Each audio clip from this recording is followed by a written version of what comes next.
From a young age, I was lovingly raised by my grandparents. But then, a minor accident took the life of my beloved grandmother. During that difficult time, I unexpectedly received a message from my long-lost sister-in-law. The message read, "I need you to take care of your grandmother who passed away 3 months ago." I was at a loss for words. There was so much I wanted to say, but my cherished grandmother was no longer there. I had seen her pass with my own eyes.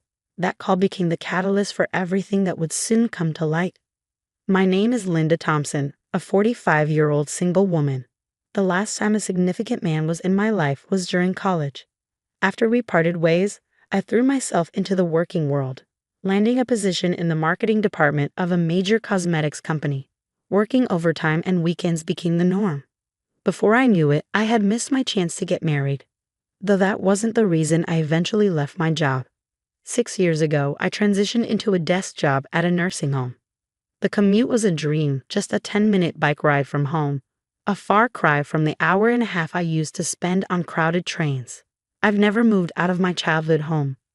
Financially, I'm secure, and I'm quite capable around the house, if I do say so myself.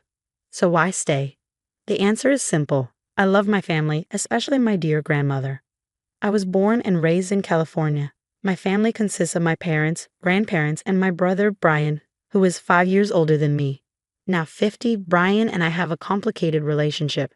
As children, I adored him. He was a gentle, caring older brother. But after college, he changed. He got a job in car sales, moved out, and married a woman from work just 2 years later. We gradually grew apart, and he stopped coming home for holidays. Thanksgiving, spring break, even Christmas. I know he lives somewhere in the South, but I don't know where or if he has children. I can't even remember the last time I saw his face or heard his voice. The last thing I recall him saying was, "I'm leaving everything at home to you." As I rose through the ranks at work and became a manager, life got busier. My impression of Brian hardened into one of an unfeeling man. That's why I chose to stay in my childhood home and protect it. My parents are retired, and my 93-year-old grandfather, who suffered a stroke a few years ago, requires constant care. My parents take care of him now. And then there's my grandmother, Betty Thompson, aged 92, the woman I adored most in the world. My grandparents raised me when both my parents were working, and Grandma Betty, in particular, taught me everything I needed to know about life. Though she couldn't get out much in recent years, she was still lively, walking around the house on her own. That's why I decided to work at a nursing home, so I could be close to her if anything happened. One day, as I was getting ready to leave for work, Grandma Betty called out to me, "You forgot something." I didn't forget anything, I replied, but she handed me a few black licorice candies. "Here, take these." I smiled. Licorice had always been a favorite of ours. I tucked them into my suit pocket and left the house with a smile. Then tragedy struck, sudden and devastating. Grandma Betty had a severe accident. According to my father, after hanging laundry on the balcony as usual, she missed a step on the stairs and fell. We had always warned her about the stairs, telling her to leave the laundry to Mom and Dad, but Grandma Betty was as stubborn as I am. She believed in doing what she could on her own. It was an unfortunate accident, something we always feared.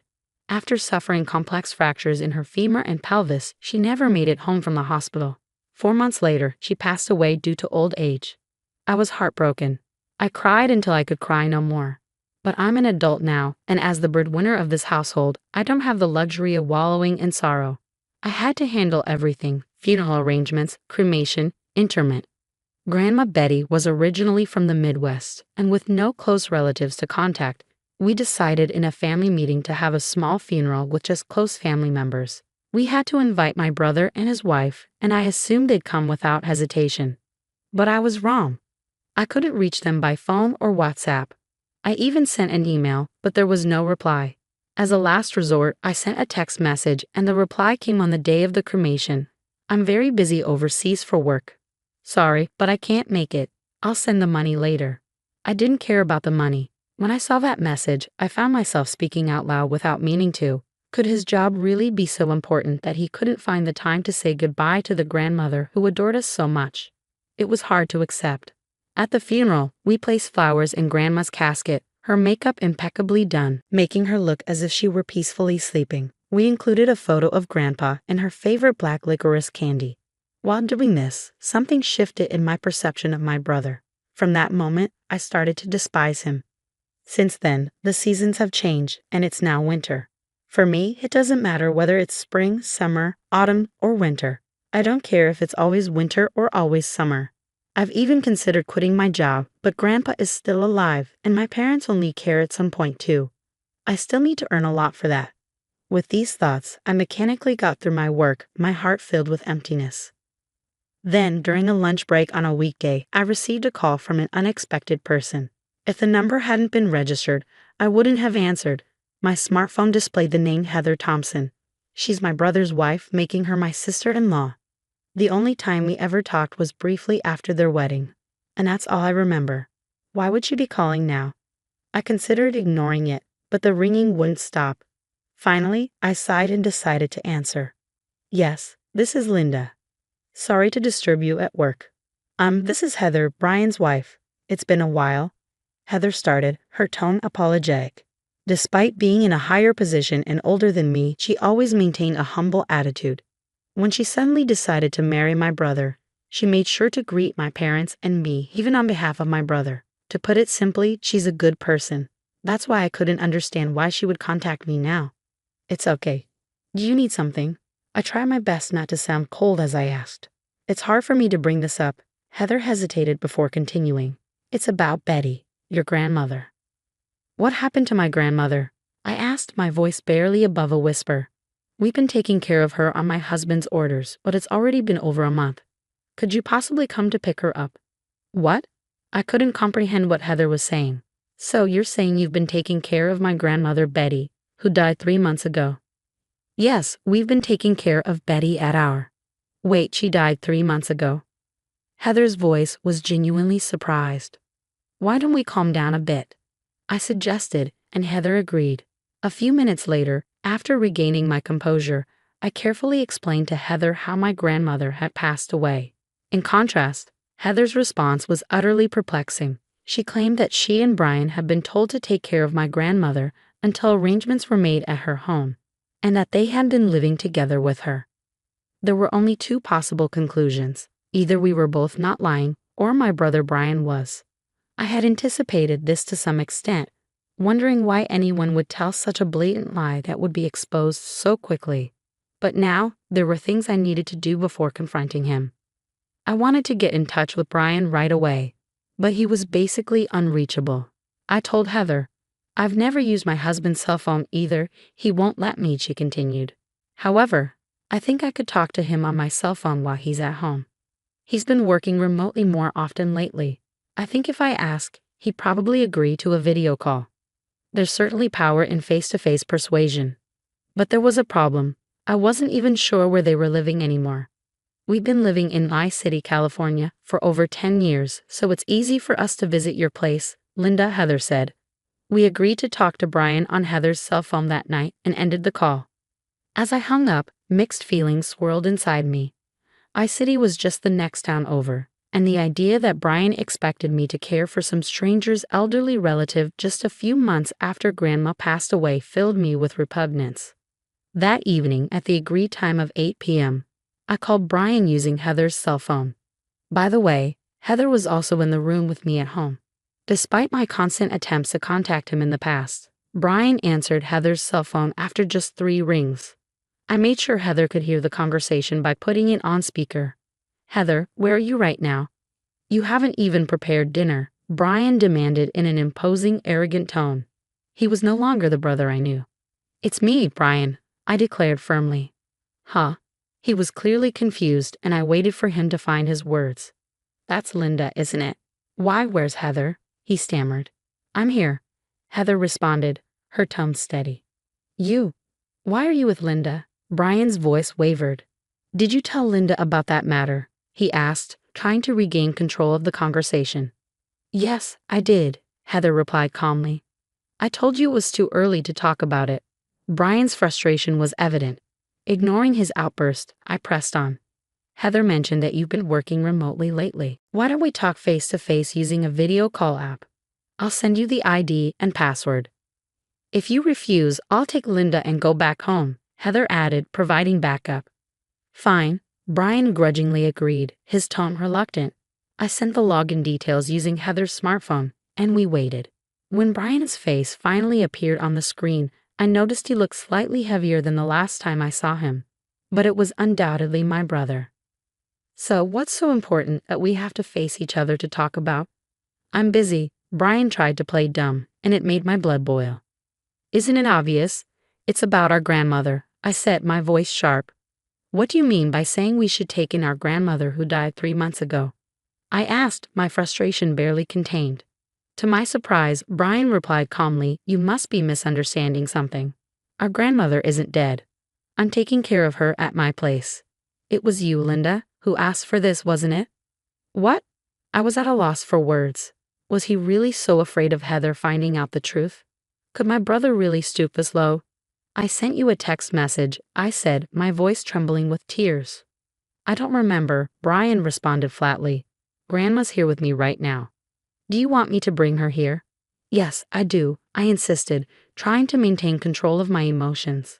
Brian left his seat and returned a few minutes later with an old woman in a wheelchair. Say hello, Grandma. Linda, it's been a while. I'm Betty, the old woman spoke in a halting voice. I just wanted him to stop this farce. The woman on the screen looked nothing like our beloved grandmother.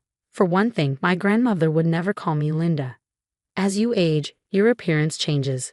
She's been showing signs of dementia recently, so it can't be helped that her memories of you are vague, Brian said, determined to deny everything. So you won't acknowledge the death certificate submitted by the district office? I asked, incredulous. Of course not. Documents can be forged these days, he smirked. I was prepared for this. Just wait, Brian. I'll show you some evidence too. Leaving a perplexed Brian behind, I exited the room. A few minutes later, I returned with my evidence. Well, isn't it, Brian? Long time no see, you ungrateful one. Grandpa. Brian's eyes widened in shock. You were supposed to be bedridden. At one point, I was prepared to die. Even now, I can't go to the bathroom on my own. But my brain's still in good shape, Grandpa continued. I've heard all about it from Linda. Are you saying that the woman next to you is my wife, Betty? Nonsense. Betty was much more beautiful. Cornered, Brian hung up, likely trying to log out of the video call. Heather, who had remained silent until now, spoke up. Are you running away, Brian? Going to Catherine's place. Brian's face turned pale, visible even through the computer screen. How do you know that? I suspected it for a while now, Brian. You underestimate me, Heather said, her voice firm. Your grandmother has frequently let it slip, Catherine. But that's not Linda's name, nor her mother's. Well, Brian trailed off. I confirmed with Linda, and she had no recollection of the name Catherine. I had a suspicion and hired a private detective to investigate possible infidelity. Heather continued, laying out her evidence. The results came out quickly. Pictures of you with Catherine, your affair, and the fact that her grandmother is the woman you've been caring for. Heather paused, letting the information sink in. You've been preparing to divorce me, haven't you? Using every means possible to remarry Catherine, but I've caught you. Brian's attempt to maintain his composure crumbled. I'm really sorry. Forgive me, Heather. Linda, I didn't mean to deceive you. I'll break up with Catherine. Heather didn't flinch.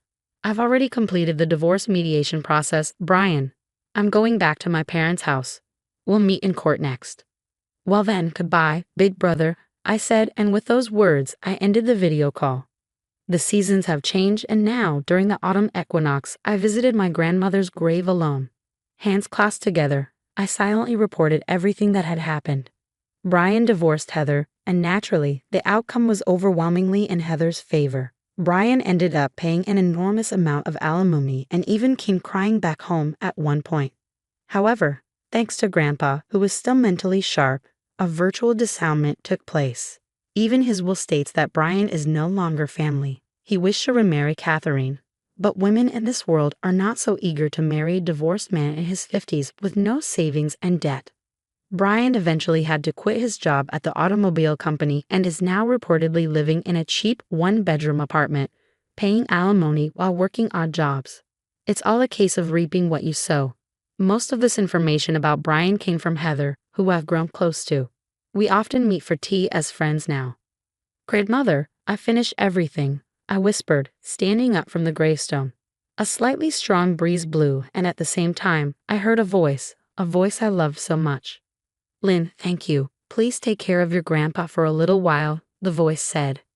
Grandmother, I muttered, suddenly noticing something in my right hand. It was a piece of black candy, her favorite. But that was strange. I hadn't brought any black candy as an offering today. I'm not particularly a believer in gods or ghosts, but could it be? No, that couldn't be. There's always black candy at the altar, so I must have picked one up unconsciously and put it in my pocket without realizing it. But still, if I think that my grandmother is watching over me from somewhere, I feel like I can keep doing my best in life. Thank you, grandmother, I murmured, looking up at the sky before leaving the graveyard.